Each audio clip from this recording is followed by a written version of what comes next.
Okay, first, again, thank you, Robin, and the UPF for this great invitation. As always, I'm always thankful and I'm always grateful to the Almighty Creator of the heavens and earth for the primary reason of just allowing me to live just one more day.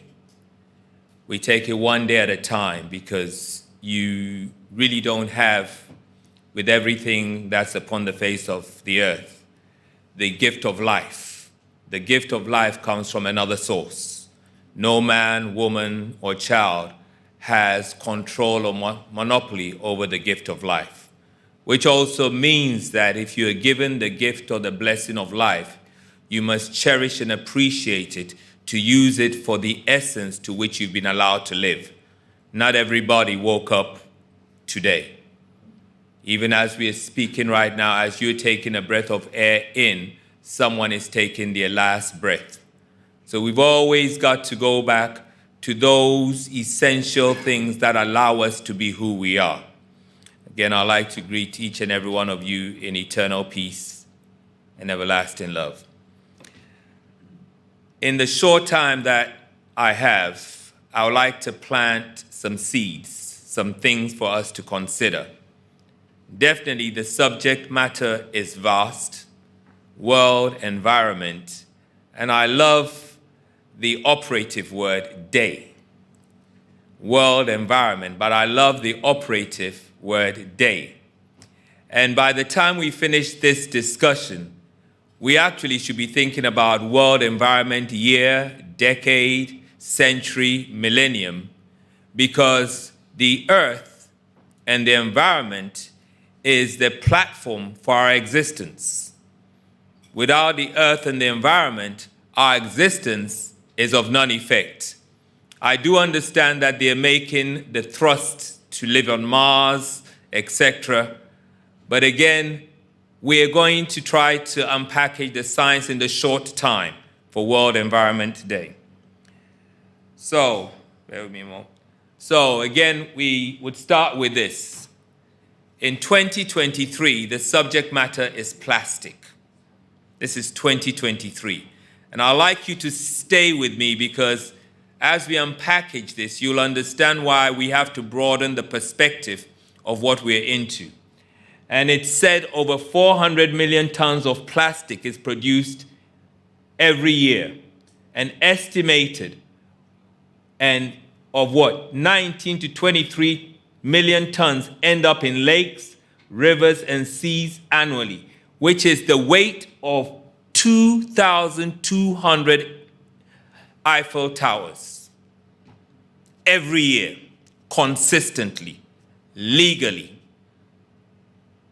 I just wanted to put that on your mind as we, on the 5th, it was supposed to be the 5th of the 6th month, we are being told to pay attention or be aware of plastic as an urgency. And this is the backdrop. This is the backdrop that we're up against.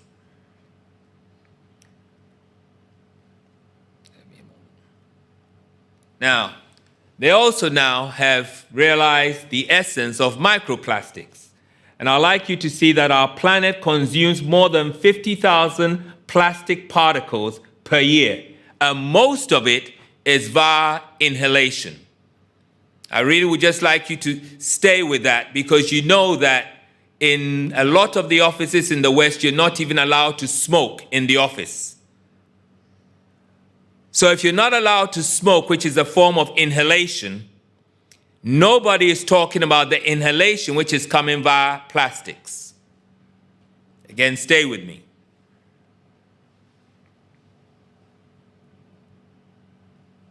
And finally, the sweetener. That science, with available science and solutions to tackle the problems, governments, companies, and other stakeholders must scale up and speed actions to solve this crisis. This underscores the importance of this World Environment Day. So here we are now in 2023, and plastic comes onto the forefront on a day. 2,200 Eiffel Towers, and a substance that is transmitted also via inhalation. You are not even allowed to smoke in an office, but this is a substance that is transmitted via inhalation.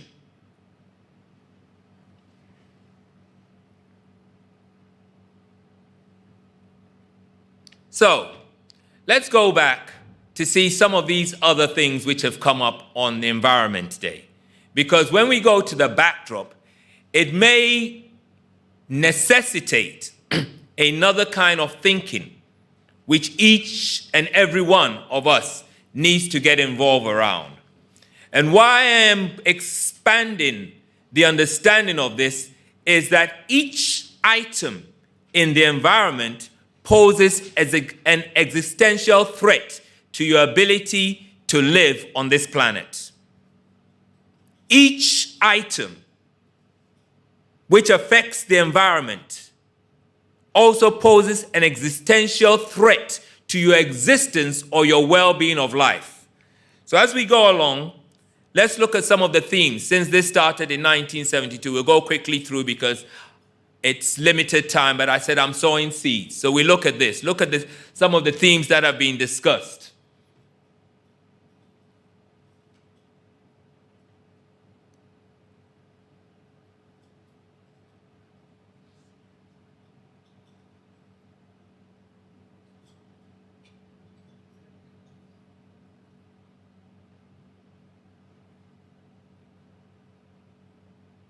I like 1999.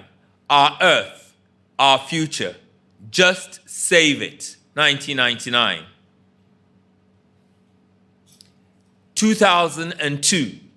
Give Earth a chance.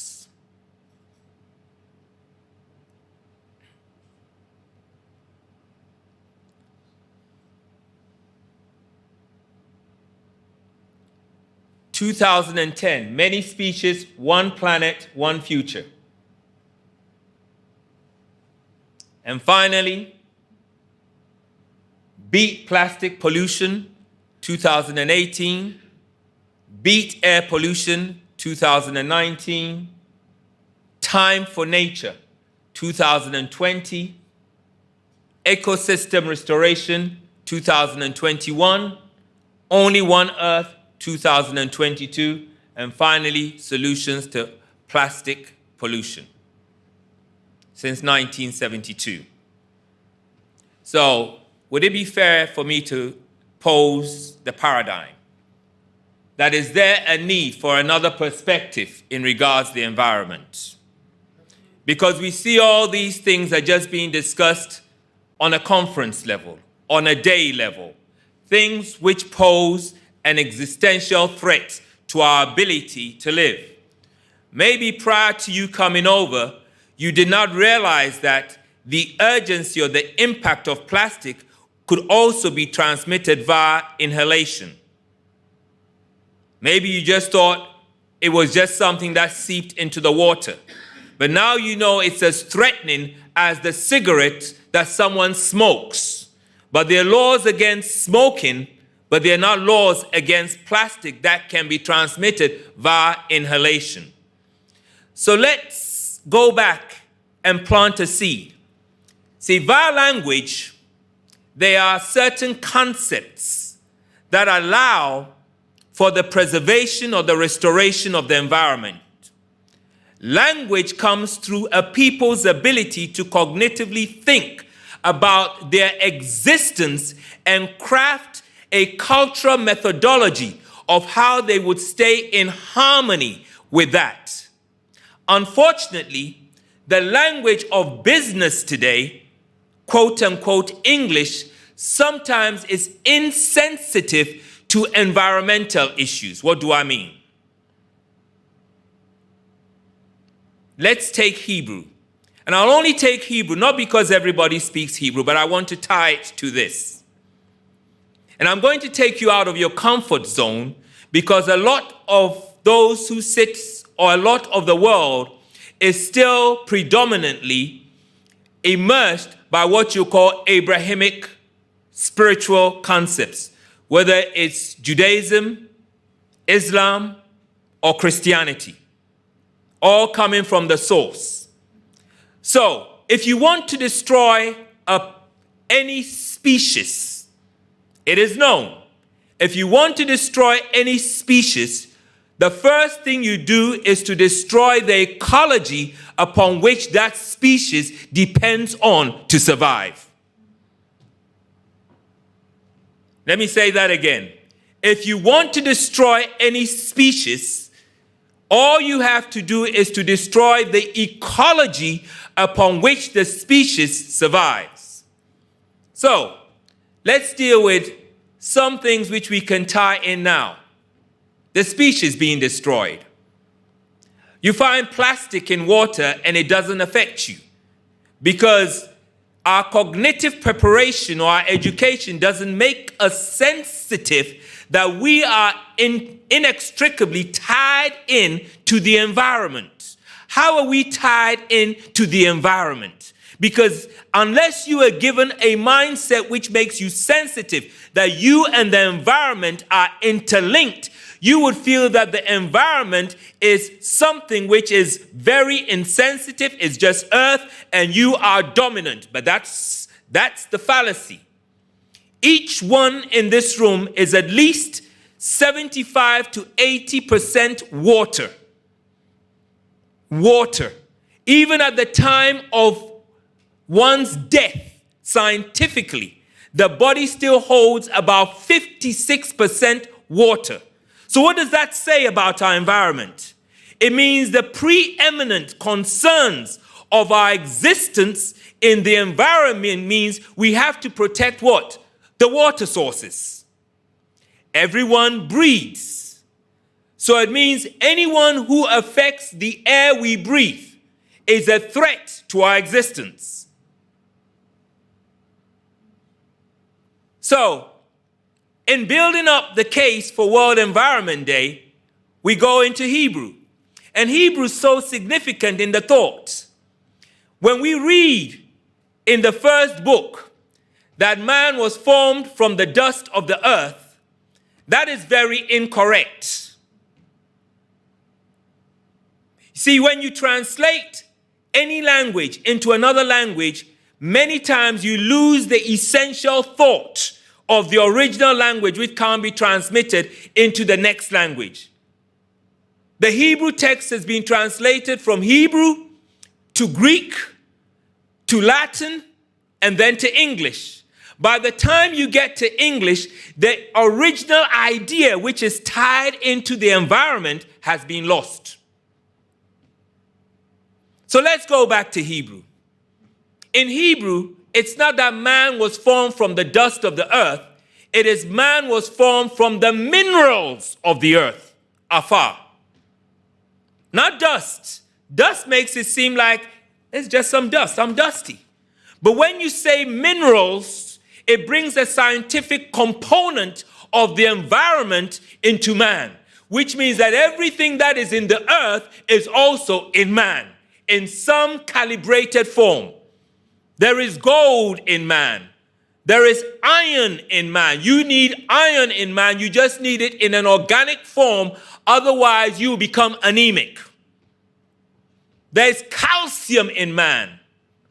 There are even radioactive elements in man because you were formed from the dust, from the minerals of the earth, the environment. So if you pollute the earth, you are also putting yourself in a position to threaten your existence. But that's not all. Even before we come to plastic. So we take the word Adam. Adam. And you feel that Adam, that's a name. But that's a Hebrew concept. Adam is not just a name, that's a Hebrew concept. It's a Hebrew concept of one who is made from the source, the earth. So Hebrew, the word Adam, comes from the root word Adamah. Adamah means of the earth. And from the same word, you have dam, which means blood, because blood is nothing but liquefied minerals of the earth. Are we all settled so far? Now you see it's more than just an environment, because you are inextricably, your life support system is inextricably tied in to your sensitivity of your environment and how you manage it. If you don't manage it well, you shorten or threaten your ability to thrive, breathe, and exist. And if you manage it well, you extend your ability to live. And now it gets exciting, because now we're dealing with language and culture. And if we're dealing with language and culture, then the Hebrews were told, never make the Creator as a graven image, because the creative force is not a form. They would say it's a spirit, or they'll say it's energy. And all of you know, energy cannot be destroyed. Each one of you here are clothed in flesh, but you're more than flesh. You're spirit, you're energy. And if you leave this existence, this body will be put in the earth, but you're not there. So Robin preempted this for the World Environment Day because he read from this good book. I'm so excited about it. But I want to read something else to you. And I'm going to read from this book called The Quest for the Secret Force of the Universe. Because I want to take the creative source out of religion and put it back in the ecology of human existence. The creative source, God, Allah, is more than the mosque or the church or the synagogue. This is the source that governs all the universe, whether you believe in or not. And the application of the guidelines of this force was more than just praying. It was being in harmony for the guidelines that it had given for your existence. And all of you know this, as I'm close to coming to my end. Nobody knows this is a Samsung phone.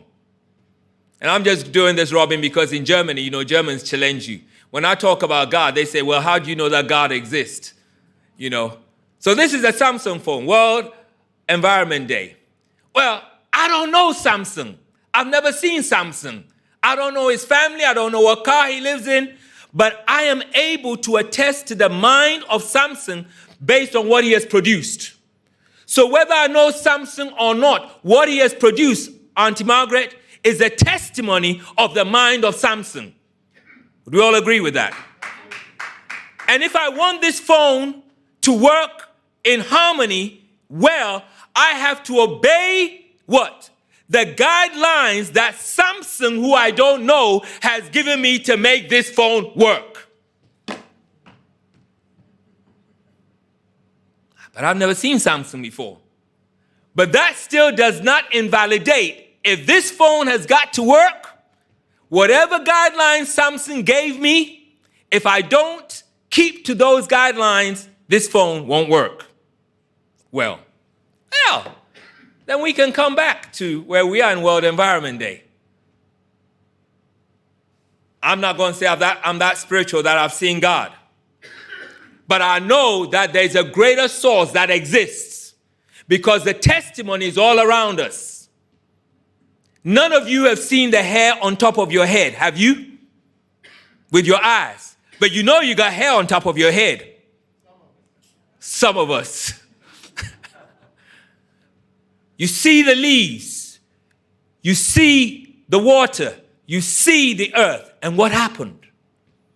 All primordial societies knew the existence of the creative force in the creation. That was not mythical. Until a gentleman called Newton came on the scene. And Newtonian science began to separate all the ecology and compartmentalize it as individual things not connected.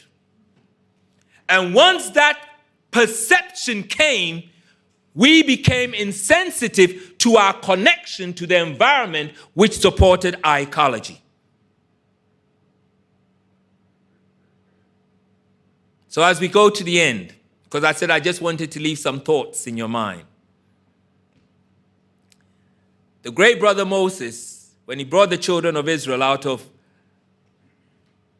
Egypt, another culture, he was making them sensitive to the environment. There were laws which governed the environment. Even when they went to war, they just couldn't attend to the call of nature and leave it all in that. Cleanliness was part of the environment. But he also gave them a key law, which is expanded in more ways than one. What was the key law for another perspective? And I know you've heard it so many times, but you've never heard it in the Hebrew thought, because the scriptures is not a religious book. It is also science at the highest level. What you read in that book is also science at the highest level, and you will notice that many great scientists have taken their inspiration from reading that book. That's different from going to church. So let me drop you with this one. I'm trying to be as controversial as possible because we've got plastic. It says, honor thy father and thy mother. Now, in the translation it said, so that thy days would be long upon the earth which the Lord giveth you. Is that right? That's not a religious statement. Let me give you the Hebrew for World Environment Day. It says honor. Honor. Key word. No, not disgrace. Honor.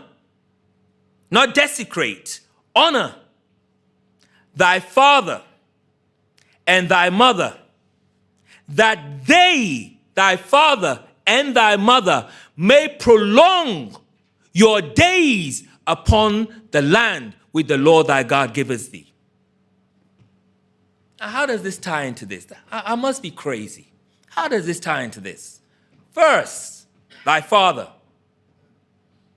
the seed that brings life into existence, the creator.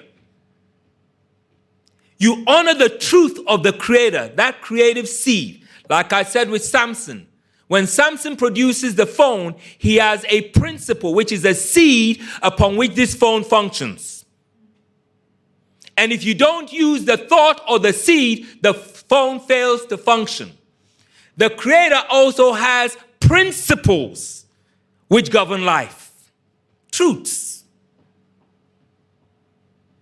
And if you honor them and you do not desecrate them, those truths become the life-protecting principles or values that maintain you. What about the mother? The mother is the Mother Earth.